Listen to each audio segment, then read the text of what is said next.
Bueno, Marta, como te dije, lo primero que tienes que diseñar es tu mapa de entorno, tu mapa de stakeholder, porque los entornos afectan. Es decir, hay competidores y aunque no hagan exactamente lo mismo que tu producto o tu servicio, puede ser sustitutivo y puede hacer algo que al final el cliente se gaste dinero en esa cosa o en otra. Por ejemplo, si montas un restaurante, un negocio sustitutivo puede ser el cine. Se van al cine, no es un competidor, no es un restaurante, pero se van a otro sitio para gastarse dinero en ocio. Así que hay que entender cómo es el entorno y también tienes reguladores, también tienes gente que puede cambiar un entorno porque cambia una ley, pone una ley nueva. Bueno, digamos que tenemos una serie de jugadores alrededor de nuestro negocio que nos afecta. Un stakeholder en esencia es un jugador, un player que afecta o es afectado por nuestro negocio. Así que como te puedes imaginar, tenemos muchos stakeholders en nuestro entorno. Lo primero que tienes que hacer, Marta, antes de volverte loca en tu producto, es entender en qué mercado estás. Y verás que hay una serie de stakeholders. Voy a ponértelo porque se puede hacer con una hoja como esta y composites. Vamos a poner diferentes stakeholders. El primer stakeholder, ¿de acuerdo? Vamos a llamarlos directamente, generalmente, al stakeholder 1, ¿de acuerdo? Stakeholder 1, que puede ser un competidor, o que puede ser un regulador, o que puede ser quien sea, por ejemplo, el ayuntamiento, el ministerio, lo que sea. Y vamos a poner una serie de stakeholder en tu mercado, ¿vale? Stakeholder número 1, stakeholder número 2, stakeholder número 3. Cada stakeholder, ¿de acuerdo?, tiene una serie de características. Ahora mismo simplemente describe un poco en qué consisten.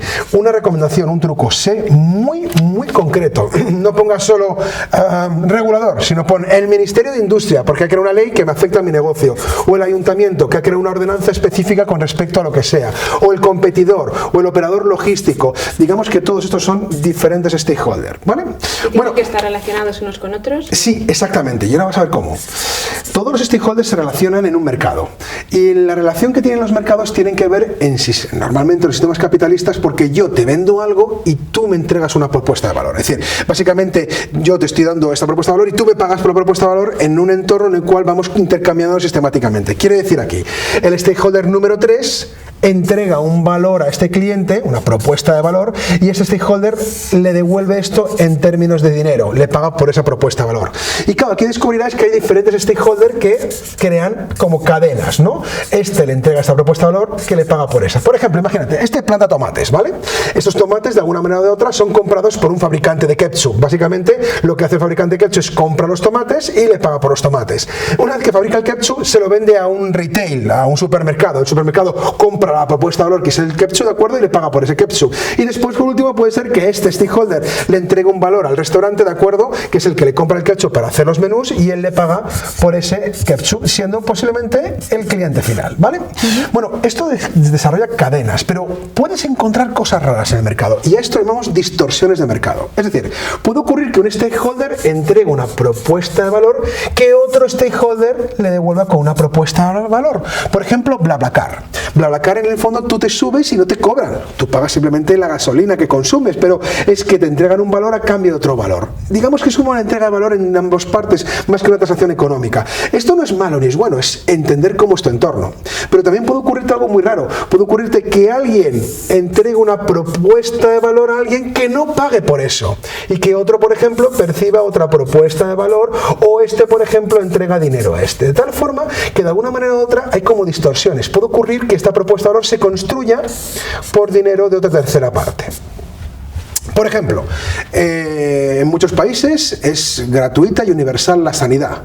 Esto no quiere decir que no sea una oportunidad de negocio montar un hospital privado, pero tienes que pensar que si montas un servicio de salud privado, habrá alguien que de alguna manera o de otra está dando ese servicio gratuito. Esto no es ni bueno ni malo, es una distorsión. Es decir, alguien tiene una salud, o sea, un sistema de salud que le permite de manera gratuita obtener una propuesta de valor, pero que de alguna manera o de otra otro paga por eso, los impuestos, por ejemplo. Lo que tienes que hacer en esencia es dibujar tu mapa de stakeholder, describir cuáles son tus jugadores, y una vez que tengas tus jugadores, ver las interrelaciones que hay entre ellos. Esto es un punto que básicamente es de partida, porque tú supones que son tus jugadores. Después, cuando salgas al mercado y al cliente, descubrirás que muchos de estos stakeholders no son tan importantes. Quizá alguno se pueda quitar y aparezcan quizá otros nuevos, y digas, joder, este stakeholder no lo había tenido en consideración y es muy importante porque crea un valor para parte de mi segmento de clientes, ¿no? Bueno, pues todo este tipo de cosas tenemos que empezar a validarlas en el mercado.